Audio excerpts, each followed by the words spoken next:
Cette fois, ça y est, le jour que nous attendions tous est enfin arrivé. Gran Turismo 5 est devenu une réalité dans nos PlayStation 3. Il faut dire que pour pouvoir y jouer, les joueurs ont dû s'armer de patience. En 5 ans d'attente pour le jeu de course ultime, il s'est passé un max de choses et la Terre ne s'est pas arrêtée de tourner pour autant.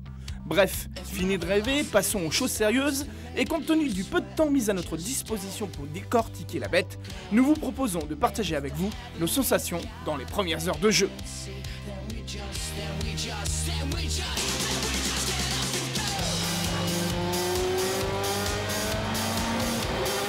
En fait, très rapidement, le sentiment de déjà-vu apparaît. Les menus, les modes de jeu, tout semble familier. Ce n'est pas un défaut et permet au contraire de se sentir rapidement à l'aise.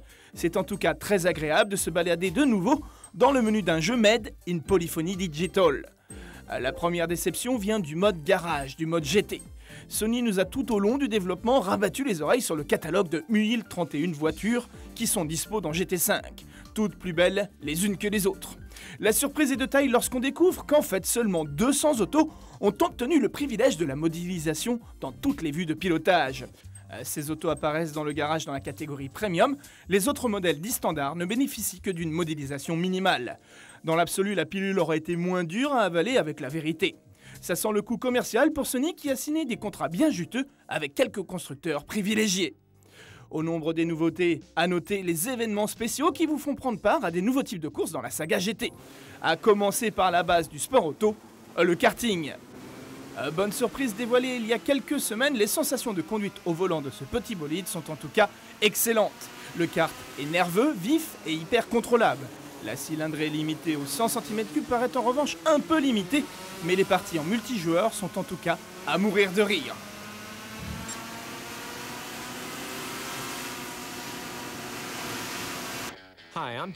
Toujours dans les événements spéciaux, la discipline reine du sport mécanique US débarque dans GT5. Jeff Gordon himself vous fait découvrir la NASCAR. Force est de constater que la difficulté de contrôler ces grosses autos de stock car rend ce mode de jeu très attractif. Les plus acharnés y passeront des heures et découragera les non-initiés. Quittons l'habitacle des autos pour le moment pour découvrir l'éditeur de circuit.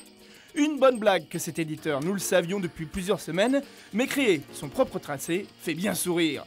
Vous avez la possibilité de choisir le nombre de secteurs chronométrés de votre future piste, l'incidence des virages, et basta. Un peu décevant même si le rendu des pistes créées est attractif, nous croisons les doigts très fort pour que des petits malins parviennent à contourner ce système pour donner le jour à des pistes mythiques comme Bathurst par exemple.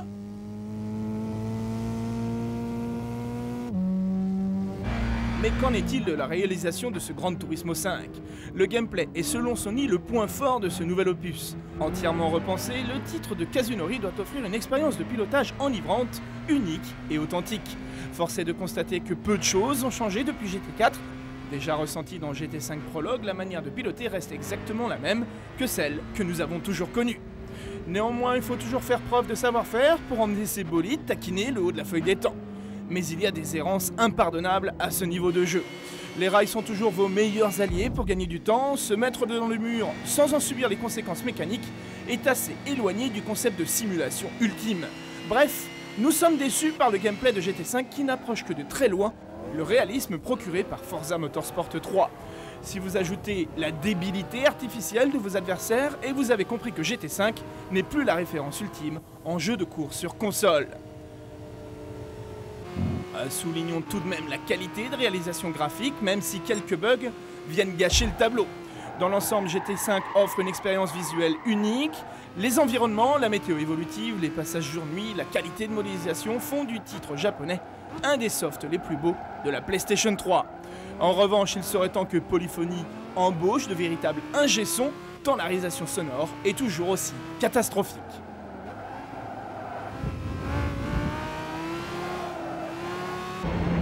Le mode rallye était aussi attendu au tournant, force est de constater qu'il n'a pas été mis de côté. Un max de nouveaux tracés, la C4 du champion du monde, la Focus d'Irvonen, et tout un tas de voitures mythiques à 2 ou 4 roues motrices. Les sensations de pilotage sont toujours aussi techniques et le gameplay assez délicat. Peut-être pourrez-vous nous le dire, mais une terrible sensation de ne pas pouvoir déconnecter complètement l'ESP nous empêche de piloter nos autos de rallye comme nous l'adorons. Il est en effet très difficile de mettre sa WRC en travers et maintenir la glisse en courbe. c'est l'essence même du rallye. Dans GT5, il faut vraiment exagérer les choses pour pouvoir bien contrôler son bolide.